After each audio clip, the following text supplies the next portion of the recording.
Alors, nous allons commencer. Voilà, et je vous remercie d'être nombreux et j'imagine qu'il y a encore des personnes qui vont arriver petit à petit.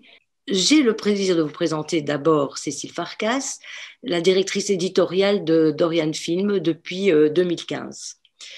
C'est elle qui a entraîné Esther Offenberg dans l'aventure d'une édition DVD du film Comme si c'était hier. Cécile Farkas est arrivée dans le monde du cinéma par le biais de ses recherches universitaires sur trois films du tandem Harold Pinter et Joseph Losey. La maison d'Orion Film existe déjà depuis 1997 et a pour activité principale l'édition et la distribution de vidéos physiques, c'est-à-dire de DVD et de Blu-ray, ce qui devient, je vous l'avoue, assez rare, mais aussi l'édition numérique sur une plateforme qui s'intitule filmdocumentaire.com. La collection de titres de Dorian s'élève à 900 titres en vidéo et 6000 titres en vidéo numérique. Voilà, donc c'est une collection quand même assez grande. Et il y a une place non négligeable pour les films sur la Shoah, et dont certains se trouvent d'ailleurs à Images. Et je signale que si vous êtes intéressé, avec un abonnement, vous pouvez les voir, donc ces films qui sont à Images. Alors, un petit mot aussi sur Esther Offenberg, qui est notre vedette ce soir. Donc, Esther Offenberg est entrée en fait dans le monde du cinéma en faisant connaissance de Myriam Abramovic, une Belge que vous êtes nombreux à connaître et qui s'intéressait euh, au sujet des enfants cachés. Alors, à elles deux, elles vont réaliser ce film. Et au-delà de la réalisation de ce film, il y aura une prise de conscience, en fait, d'un statut d'enfant caché. C'est vraiment ce film-là qui a permis à de nombreuses personnes de se rendre compte qu'il y avait un concept, un statut d'enfant caché. Il y aura aussi, au-delà du film, la part, évidemment, de conscience de la résistance qu'il y a eu, en tout cas en Belgique et dans d'autres pays, pour cacher les enfants, et également l'intérêt pour tout ce qui était réseau qui se sont constitués en Belgique. Alors, après la réalisation de ce film, Esther Offenberg a touché à tous les niveaux de ce que c'est l'audiovisuel, notamment en créant euh, une association dont vous reconnaîtrez le nom qui s'appelle Image. Elle a créé Image à Paris, à l'Institut de la mémoire audiovisuelle juive, et c'est en faisant la connaissance d'Esther qu'en 1984, j'ai créé moi aussi Image à Bruxelles, Image qui existe d'ailleurs toujours à Bruxelles et non à Paris. Ensuite, Esther réalisera de nombreux films qui ont été primés pour la plupart. Elle a été aussi productrice d'une société qui s'appellera Lapsus. Certains films qu'Esther a réalisés qui sont à thème juif se trouvent aussi à Images.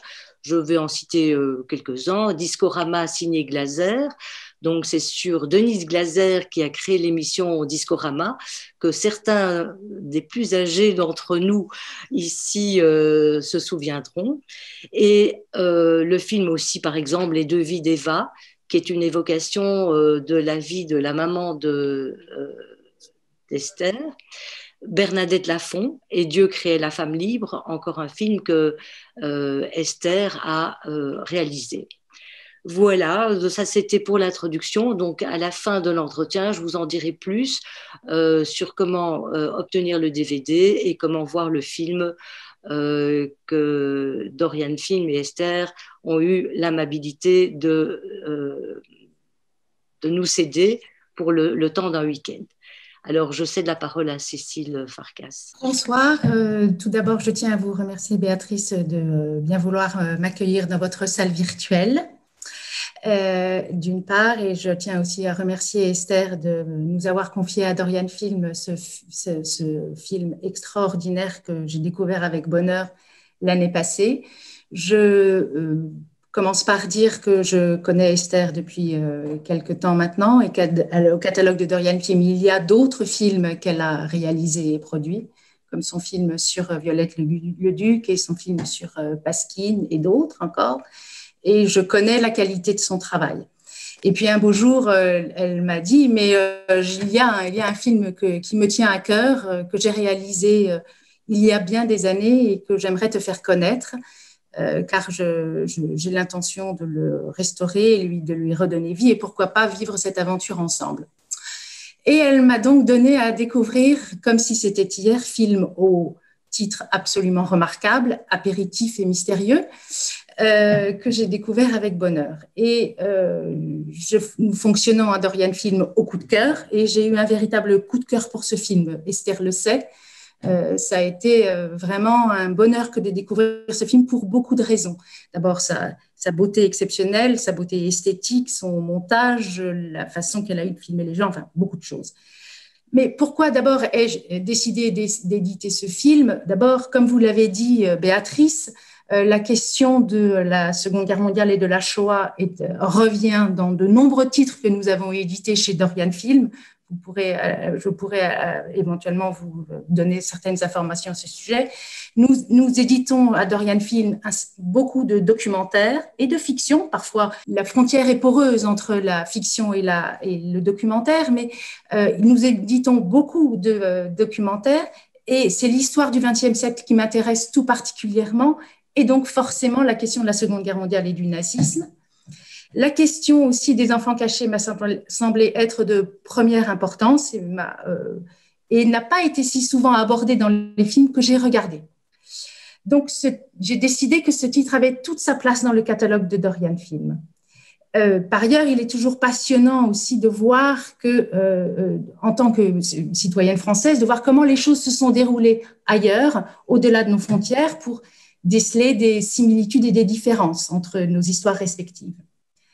Je voulais dire surtout cela ce soir, c'est vraiment au cœur de mon travail d'éditrice, de films documentaires comme de fiction, que d'aider à livrer des témoignages, à transmettre la mémoire. Les éditeurs de livres, comme les éditeurs de films, sont des passeurs à travers leur travail de diffusion d'images filmées, sont des passeurs qui nous aident à comprendre mieux le monde et comprendre mieux l'histoire. J'entends par là que mon travail d'éditrice est un travail historique, mais un travail de mémoire pour rendre justice, là, en l'occurrence, à des gens qui ont fait le bien, qui ont sauvé des enfants.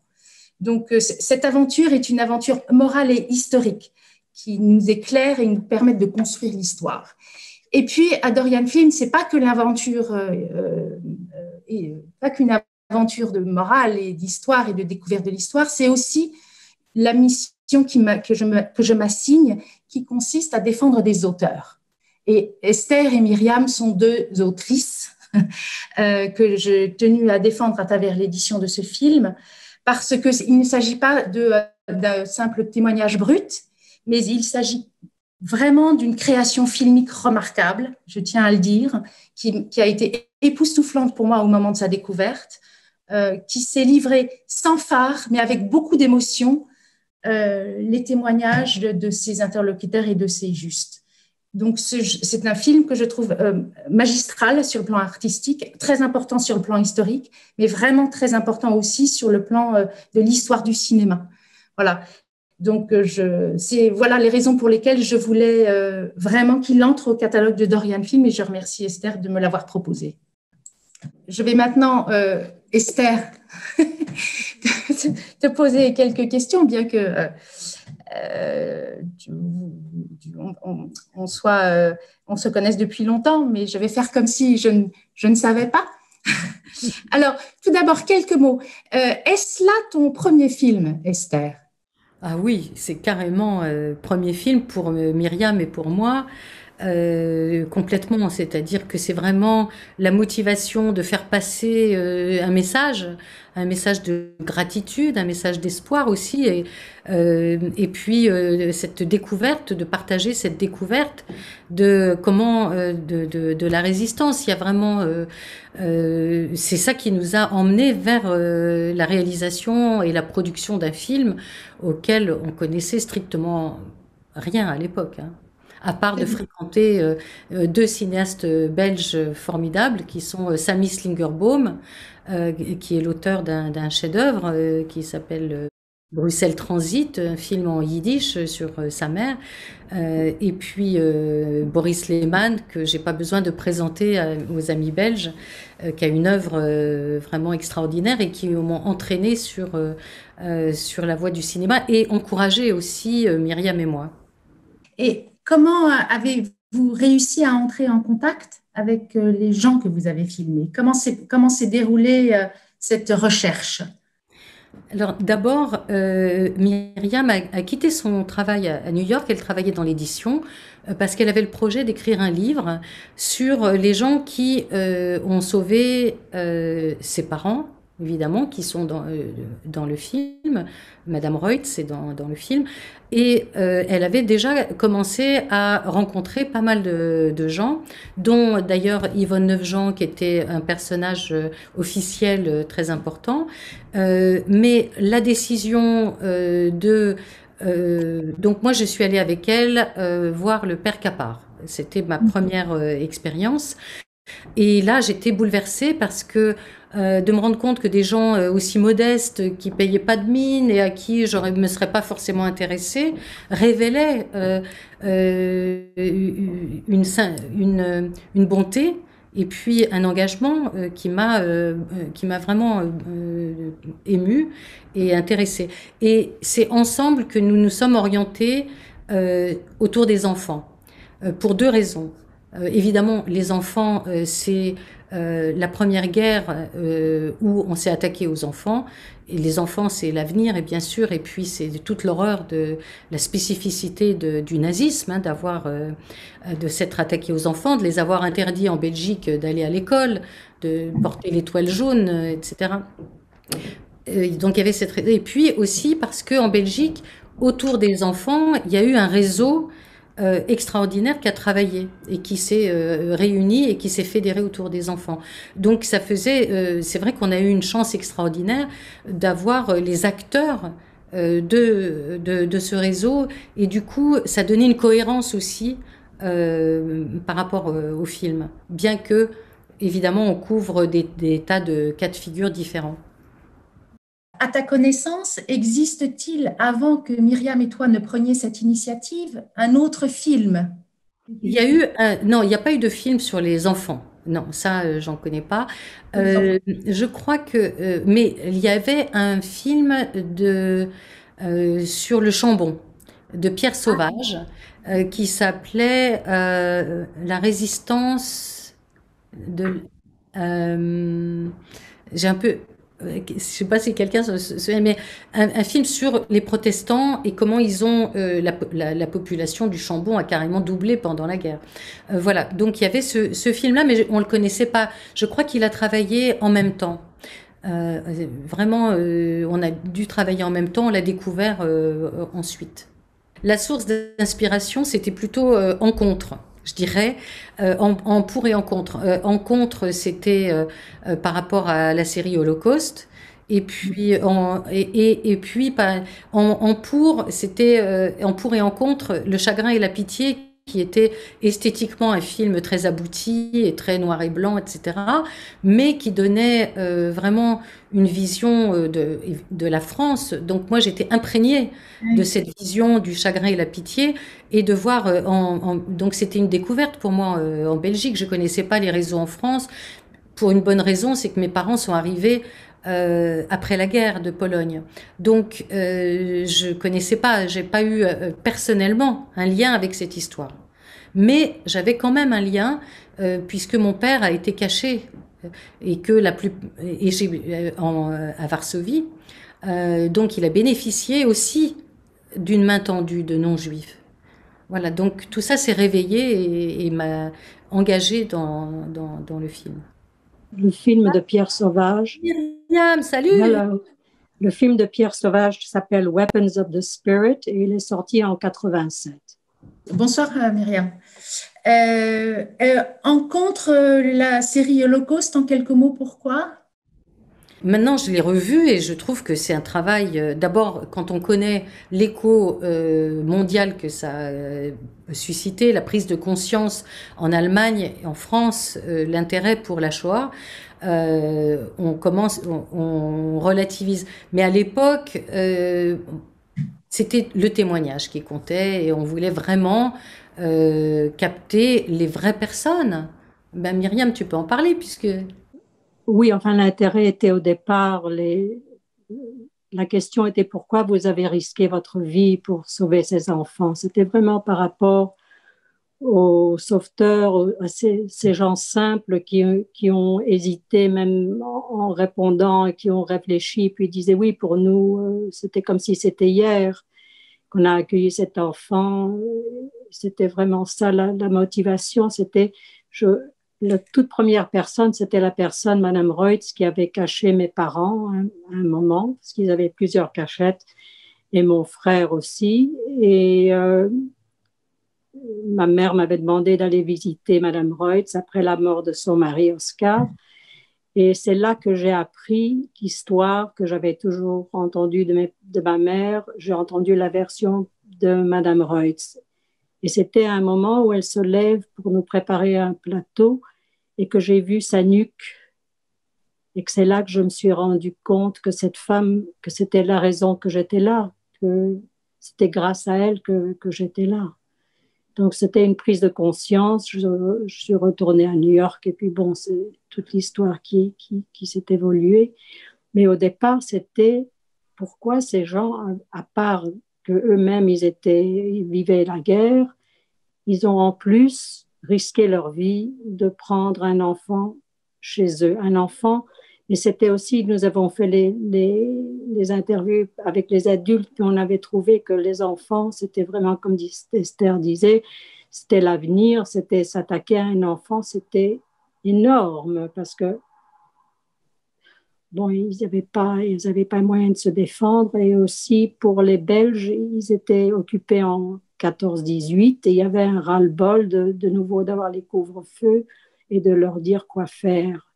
Et je ne sais pas si tu te souviens, Esther, il y avait un moment qu'on parlait avec Maurice et où il disait qu'il avait interviewé un Belge où un enfant était caché et il lui avait demandé pourquoi il l'avait caché. Et il lui a dit, j'attends jusqu'après la guerre pour redevenir antisémite. Myriam, puisque vous êtes là, est-ce que vous pourriez nous dire un mot éventuellement de l'accueil de ce film aux États-Unis depuis qu'il a été montré? Quelle est son histoire aux États-Unis? Je crois que l'histoire aux États-Unis est beaucoup plus forte que celle en Belgique. Je crois que c'est toujours un peu comme ça. C'est ailleurs que la reconnaissance pour les Américains, il y avait une soif de savoir plus. J'ai voyagé avec le film pendant 4 ans comme un colporteur avec la bobine et les 2 bobines. Et après, ce qui était intéressant, bien sûr, c'était le moment des questions et réponses. Et là, il y a des gens qui se sont levés, qui disent c'est mon histoire. Il y a même quelqu'un quand j'étais à Boston, il y avait une projection à Harvard, et il y avait quelqu'un qui disait qui reconnaissait Willy Bock, qui disait Willy, c'est toi. Et, bon, c'était vraiment extraordinaire. Et c'est de là j'ai commencé à faire signer un petit carnet, dont maintenant j'en ai plusieurs, où les gens ont signé. Et c'est là que, en parlant avec ma mère, j'avais à peu près 200 noms. Je lui ai demandé ce qu'elle pensait de réunir tous ses enfants et de faire une soirée. Bon, c'est devenu autre chose, c'est devenu l'enfant caché en Amérique d'abord, parce qu'il y avait la conférence en 91 à New York qui a donné permission, si on veut, à ces enfants qui n'ont jamais parlé, que pour beaucoup, comme Dory, si tu te souviens, Esther, qu'on avait rencontrée, qui avait découvert, elle pensait qu'elle était la seule qui était cachée et qui avait découvert que d'autres enfants étaient cachés comme elle. Donc, c'était une révélation énorme pour ceux qui sont venus, qui sont devenus américains, mais qui avaient toujours cette histoire dont ils n'ont jamais parlé. Parmi les gens que vous avez interviewés et que vous avez filmés pour comme si c'était hier, est-ce qu'il y a eu des résistances? Est-ce qu'il y a des gens qui n'ont pas souhaité parler ou est-ce que, au contraire, c'était des gens qui se sentaient libérés par la parole? Les deux. Mais il n'y avait qu'une famille, je crois que c'était à Charleroi, où le père de la famille, qui était un cordonnier, avait accepté d'aider d'imprimer les faux papiers. Il a fait courir sa machine parce qu'il était réquisitionné par les Allemands pour des chaussures. Et donc, on ne pouvait pas trop soupçonner parce qu'on entendait le bruit la nuit et tout le monde savait qu'il devait faire les chaussures pour l'Allemagne. Mais la famille a eu peur qu'on vienne les voir. Ils ont eu peur des représailles. C'était les deux fils. La mère était d'accord, la femme, parce que lui, il n'était plus là. Et les enfants ont eu peur. C'était la seule fois l'équipe était prête le matin pour partir. Et puis, on a reçu ce coup de fil qu'ils ne préféraient pas. Il y avait aussi, parmi les enfants cachés, je me souviens que c'est Myriam d'ailleurs qui a dû persuader Fanny Philosophe, parce que Fanny Philosophe, elle voulait pas, elle s'est jamais, c'est une femme qui est depuis toujours très engagée dans le combat féministe et puis qui a toujours été à aider les autres femmes de tous les points de vue, une vraie militante, et elle voulait pas se considérer ou apparaître comme une victime. Mais elle a accepté parce que elle s'est rendue compte qu'elle n'a pas pu exprimer la gratitude envers les gens qui l'ont sauvée parce qu'elle avait justement la perte de ses parents. Il y avait beaucoup de choses qui l'empêchaient d'exprimer cette gratitude. Oui, elle avait 12 ans, je crois, quelque chose comme ça. Fanny, c'est un autre exemple de quelqu'un qui, par modestie, en fait, plutôt, et si elle a accepté de témoigner, c'est vraiment en pensant tout d'un coup, en se mettant à la place des gens qui l'ont sauvée. Ça fait un moment que je voulais poser cette question, vous poser cette question, Esther et Myriam, puisque vous êtes réunis ce soir, c'est bien. C'est de dire quelques mots du titre. Oui, alors je veux bien en parler parce que en fait, quand les gens nous parlaient, mais c'est surtout parce que le témoignage était très frais à l'époque. Il y avait pas de film avant, comme on l'a dit, et à la fois de la part des enfants. C'est des choses qui étaient gravées dans leur mémoire, mais qu'ils n'avaient pas partagées. Et en même temps aussi, pour les sauveteurs, ils n'avaient pas eu l'occasion d'en parler. Et donc, cette expression revenait toujours. Et un jour, on s'est mis à faire un brainstorming pour dire comment on va appeler le film. Et puis, voilà, ça s'est imposé parce que c'était la phrase vraiment qui revenait le plus souvent. On posait la question, est-ce que vous vous souvenez comment c'était quand l'enfant est arrivé chez vous?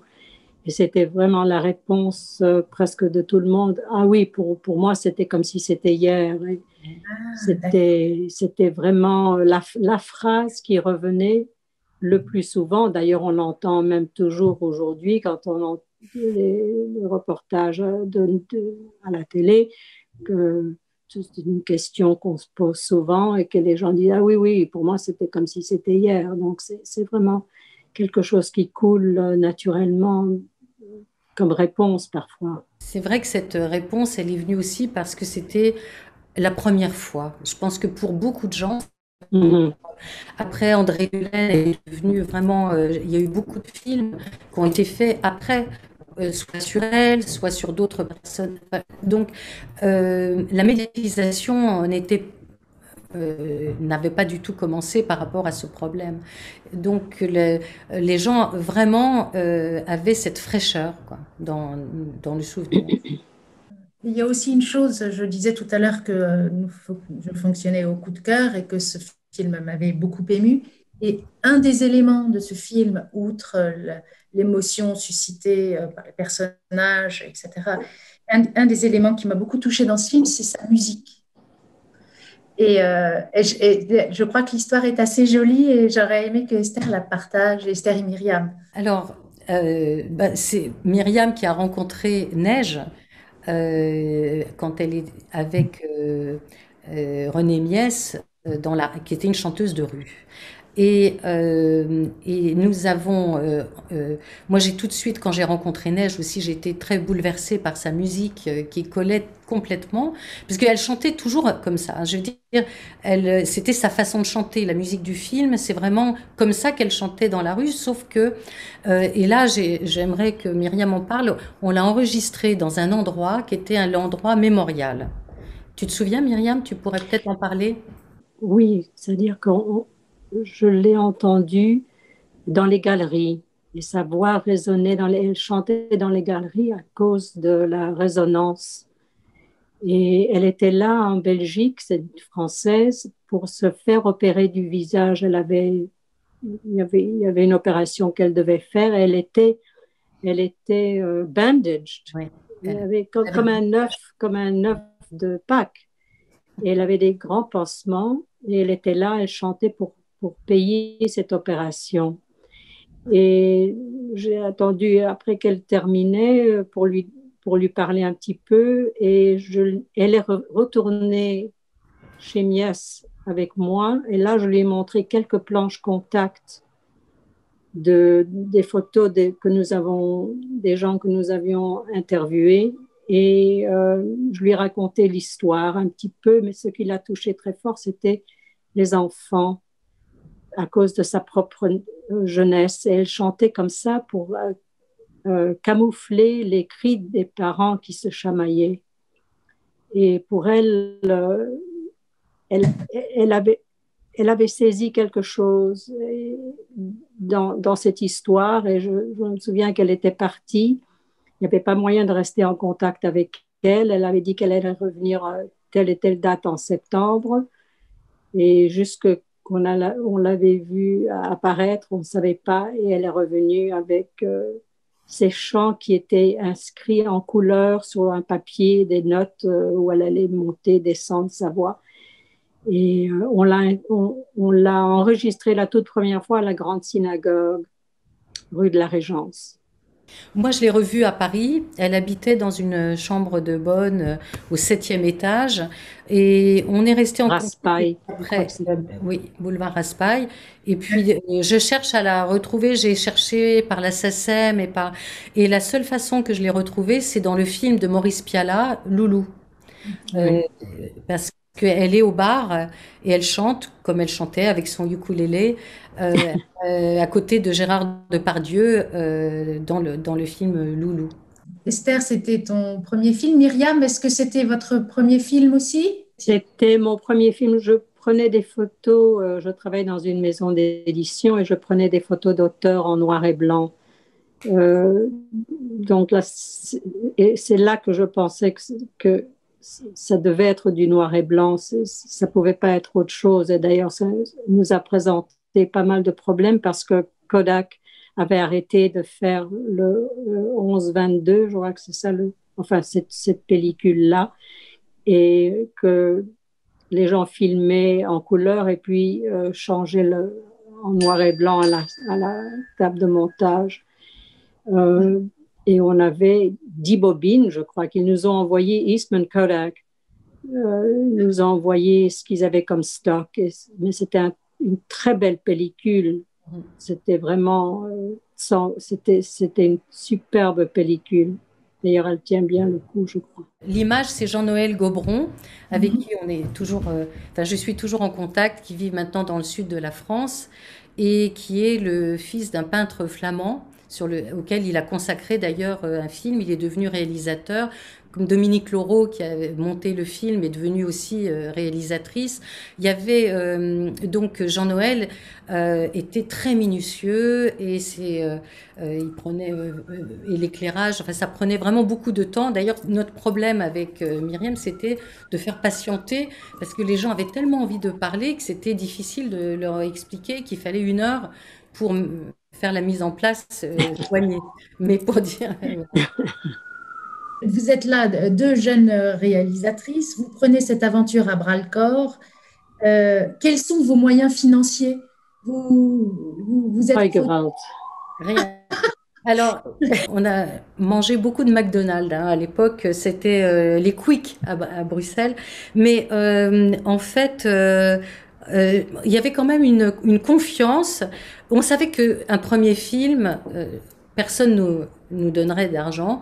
Et donc, on a fait le pari de dire on va d'abord tourner et ensuite on cherchera l'argent. Mais j'ai demandé à Boris Lehmann et Boris Lehmann m'a aidé à faire un budget, de voir quand même qu'est-ce qu'il fallait pour faire un film. Et donc c'était très artisanal comme ça. Et puis on a d'abord demandé, mon père nous a donné de l'argent pour la pellicule, les Mies nous ont aidés, les Suskind, David et Simone Suskind. On est allé à Anvers, enfin voilà, on a fait la recherche de financement. Et puis, une fois que le film a été tourné, c'est Henri Rohan, qui travaillait à l'époque au ministère de la Culture, qui a pu le soutenir. Je crois qu'il est... Et Cantillon aussi. Et Émile Cantillon, qui était au ministère de la Culture, exactement. C'était vraiment d'une façon très artisanale, c'est-à-dire que on devait aller schnorren, mendier, c'est-à-dire une personne nous a donné le nom d'une autre personne qui nous a donné le nom d'une autre personne et on est allé, des fois on nous a posé la question mais qui va s'intéresser à un film comme ça, mais ça n'a aucun intérêt. Et puis bon, on partait de là sans rien et puis bon, grâce au père d'Esther, les parents d'Esther et les 2 sœurs, c'était vraiment là, et ma mère, c'était vraiment le tout début, on a pu payer comme oui, la pellicule et l'équipe, il fallait les payer. Non. On avait ça, c'est moi qui ai négocié. Ah oui, ok. Non, enfin, je sais qu'il fallait... Ah non, on devait les nourrir, pardon. Voilà, on devait les nourrir. Il fallait avoir juste de quoi... You're right.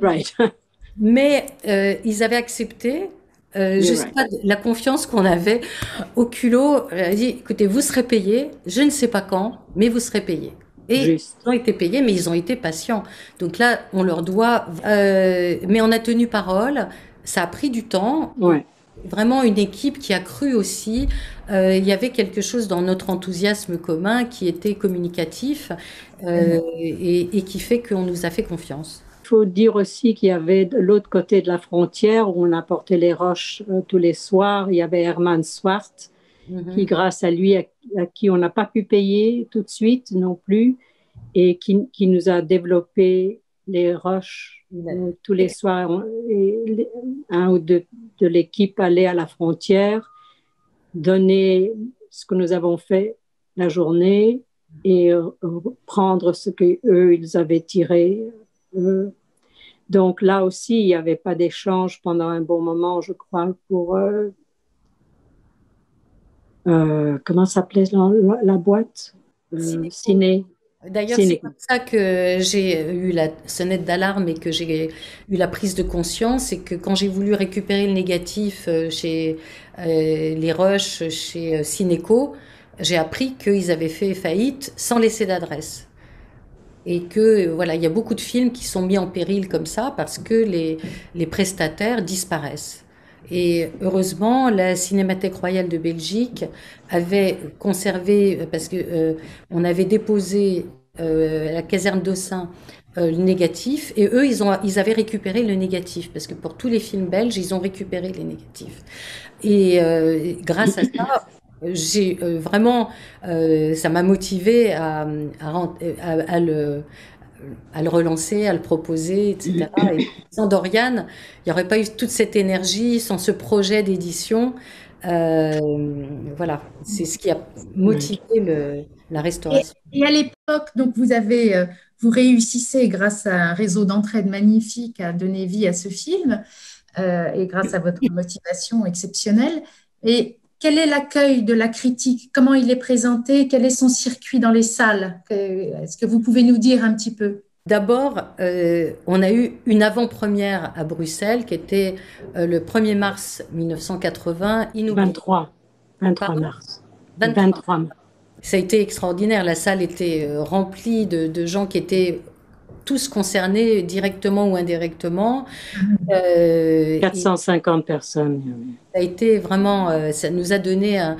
Et Marceline Loridan est arrivée de Paris. Ça a été la cerise sur le gâteau, c'était merveilleux. Béatrice, est-ce que vous voulez solliciter pour savoir s'il y a des questions? Alors, pour l'instant, je n'ai pas reçu de questions, mais je voulais relancer Esther sur, voilà, on est 40 ans après, Esther a fait un travail de restauration de ce film, et voilà, pour quel avenir, qu'est-ce que tu espères, Esther, avec cette restauration de film? Est-ce que le film pourra être vu en salle? Est-ce que, voilà. Oui, j'espère bien. D'abord, il a été vu au Festival de Jérusalem, donc ça a été formidable, au Festival juif de Jérusalem. J'y étais donc fin 2019. Il a été vu en Allemagne, c'est là que j'ai retrouvé avec bonheur Henri Rohan, dont j'ai eu l'occasion d'apprendre l'histoire, puisqu'il il a fait partie des transports d'enfants qui ont été sauvés in extremis d'Allemagne et qui ont été rapatriés vers l'Angleterre et la Belgique. Et du coup, oui, moi je pense que c'est un film qui est plein d'avenir en fait. Pour l'instant, il y a des projections qui vont être dans des... Mais évidemment, c'est des projections plutôt ponctuelles, mais il y a un grand intérêt au Chambon-sur-Lignon, par exemple, et puis au mémorial de la Shoah. Je dois dire que mon frère a aidé pour la restauration et je pense qu'il fera une présentation. Voilà. Et puis en Belgique, évidemment, avec le confinement, on souffre beaucoup de ne pas pouvoir retrouver. Moi, ça me plairait énormément de pouvoir retrouver tous les gens qui sont concernés de près ou de loin, parce que c'était une aventure extraordinaire et que j'ai la nostalgie aussi de ces rencontres. J'espère qu'on pourra éventuellement, c'est une idée d'essayer de le représenter en salle. Alors, bien entendu, à l'issue du confinement, parce que rien n'est possible aujourd'hui, mais essayer de le proposer en salle parce qu'il mérite un grand écran. Ah oui, on a eu une petite projection professionnelle pour les Happy Few, un peu presque au centre Wallonie-Bruxelles, où il a été présenté d'ailleurs pour la première fois à Paris. Et c'est vraiment là, j'ai revu sur un grand écran et effectivement, j'aimerais beaucoup qu'il trouve un réseau en salle, mais maintenant, on a vraiment du mal à avoir une perspective là-dessus. Donc, heureusement qu'il y a des initiatives comme Image avec Cécile pour trouver un moyen de donner au moins de le regarder avec un lien pour l'instant. Je profite de ce que tu dis, Esther, pour annoncer que c'est vraiment, je remercie Dorian Film et je remercie Esther, parce que en fait, ils nous donnent l'occasion de projeter en streaming le film avec des sous-titres. Donc, il y aura deux versions. Une version sous-titrée français, puisque, pour ceux qui ne le savent pas, le film est bilingue, il est en français et en néerlandais. Et il y aura une version sous-titrée anglais. Donc, ce sera au choix. Et donc, ce sera disponible via la newsletter d'Images le 13 et 14 février prochain. Voilà, ce sera en fait, pour parler précisément et de donner des précisions d'ordre technique, il s'agira d'un lien Vimeo avec un mot de passe que j'aurais partagé avec Image de façon à ce que toutes les personnes qui souhaitent le regarder pendant ces 2 jours, quel que soit le lieu où il se trouve et quel que soit le nombre de fois où il souhaite le visionner, puisse le faire entre le 13 et le 14 février, si mon souvenir est bon. Il y aura d'autres possibilités. Il y a la possibilité d'acheter le DVD donc à images. Et le DVD permet de voir 15 minutes d'interview du papa d'Esther, que Esther a retrouvé, et ça ajoute quelque chose évidemment au film. Il y a également un livret où il y a différents textes, dont ceux de Rachel Hertel et d'Annette Weviorka. Et le DVD a aussi des sous-titres en allemand, en anglais, en français. Je crois que là, j'ai tout dit, n'est-ce pas, pour les... Oui, absolument. Vous avez fait le tour, Béatrice. Pour ceux qui n'auraient pas de lien avec Image, sachez que Image donc, a un site, c'est www.image, qui est Institut de la mémoire audiovisuelle juive.be.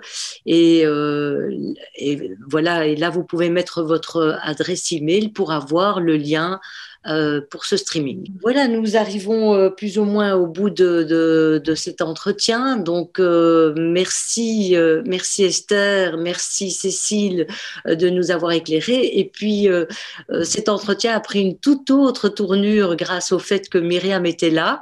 C'était pas tout à fait comme ça qu'on l'avait prévu. Et vraiment, merci Myriam d'avoir été des nôtres. Ça nous a permis en fait de revivre à travers votre dialogue à toutes les deux, à Esther et à Myriam, de revivre ce qu'a été ce tournage, ce qu'a été ce contact avec les personnes quand vous les avez filmées. Et moi, j'étais très touchée de t'entendre, Myriam. Merci aussi à vous, Cécile et Esther, de redonner cette vie, une deuxième vie, une troisième vie, enfin une réincarnation. Merci à vous deux, et aussi Béatrice, je sais, pendant des années, tu étais très présente, on s'est vu plusieurs fois, et je suis très émue d'entendre, de pouvoir même en parler. 40 ans, c'est ça, 40 ans à peu près. Exactement. Ça fait des... Right. Donc merci Myriam, je voulais quand même rendre un petit hommage à différentes personnes qui sont là. Je ne pourrais pas parler de tout le monde, mais je voudrais remercier Simone Suskin qui m'a fait connaître Esther. Je voudrais remercier Viviane Taltebourg, grâce à qui il y a des rencontres internationales d'enfants cachés qui ont pu se faire et qui a écrit aussi sur le sujet. Remercier Adolphe Nisenot, qui est l'actuel président des enfants cachés de cette association. Donc voilà, il y a aujourd'hui, ce soir, plein de personnes qui, de près ou de loin, ont contribué à faire connaître le film et à faire connaître ce statut d'enfant caché et de la résistance en Belgique. Donc voilà, je remercie toutes ces personnes d'être présentes ce soir, et voilà, et excusez-moi pour n'avoir pas cité tout le monde. Il y a d'anciens présidents de l'association des enfants cachés. Je n'ai pas pu voir les noms de tout le monde ce soir.